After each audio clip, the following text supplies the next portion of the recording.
Another hot day on the road for the Amgen Tour of California. This stage number 5 setting off from Pismo Beach bound for Santa Barbara.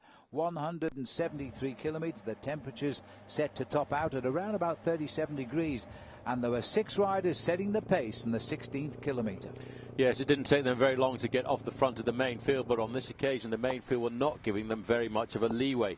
2 minutes and 45 seconds was their maximum advantage, and none of them very dangerous at all to the overall lead of Bradley Wiggins. It was an undulating day because once away from Pismo Beach, the riders turning inland into the heat of the sun. The big target was the climb at the end of the day.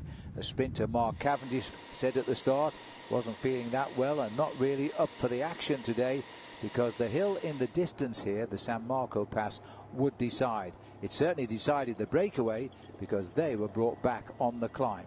The name on everybody's lips at the start of the day had been Peter Sagan, the man who's won 10 stages of the Amgen Tour of California over the years of his participation here, and his team Cannondale did not let him down. They put the hammer down as soon as they started to reach the early slopes of the San Marco Pass and eliminated nearly all of the big sprinters and pulled that 6-man breakaway back into the fold. This climb taking them up to 2,200 feet and topping out about 20 kilometers from the finish. Then came an attack as they continued to try and move away. Harimila of James Hayden's tried to slip away, but they were up for this one. They kept their rhythm and they brought him back. And then as they approached the top of the climb, the leader in the King of the Mountains, Will Routley, suddenly saw his chance and he sprinted to the top of the hill. Maximum points for him. He's making this competition more or less unassailable. Yes, but when they came to the descent, a very fast, rip-roaring descent into the outskirts of Santa Barbara, probably one of the heaviest riders in the race used his advantage and his aerodynamic position to get himself a lead off the front end of the main field. Taylor Phinney, with 30 kilometers or 18 miles to go to the finish, decided to take off and built a lead of 30 seconds. Lucas User from California as well tried to get across the gap. Yes, User was leaving it late because Phinney was already heading down towards the finishing line using his time trial ability. This man, approaching 24 years of age next month, was getting only his second road race win since he turned professional back in 2011. He had a lead at one stage of 40 seconds, but as he came into the finish, the pack were racing in just 15 seconds back of him.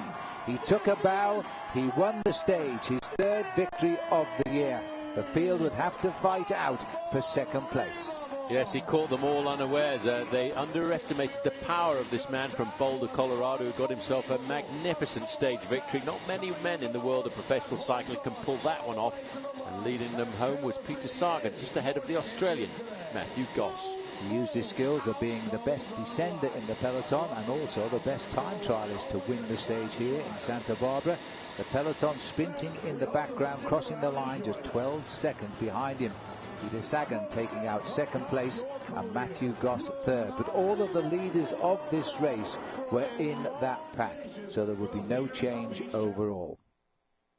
And there you can see big smiles on the face of Taylor Phinney as he gets to the finish line ahead of, on his left-hand side, Peter Sagan, on his right-hand side, Matthew Goss.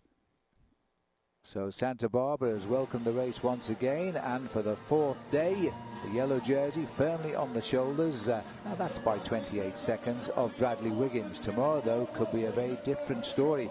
We go to Mountain High. It's a mountain top finish, but for the moment, Peter Sagan in the green Visit California points jersey there, wearing that for the first time. He's won that competition for the past 4 years.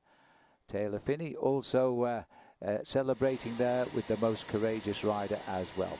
There's the overall standings then of Bradley Wiggins, Rowan Dennis, Machado, Craddock and Yates, all with the same time gaps they had at the start of the day. They should differ tomorrow. Peter Stettner in 6th place, Boucher in 7th, Carter Jones 8th.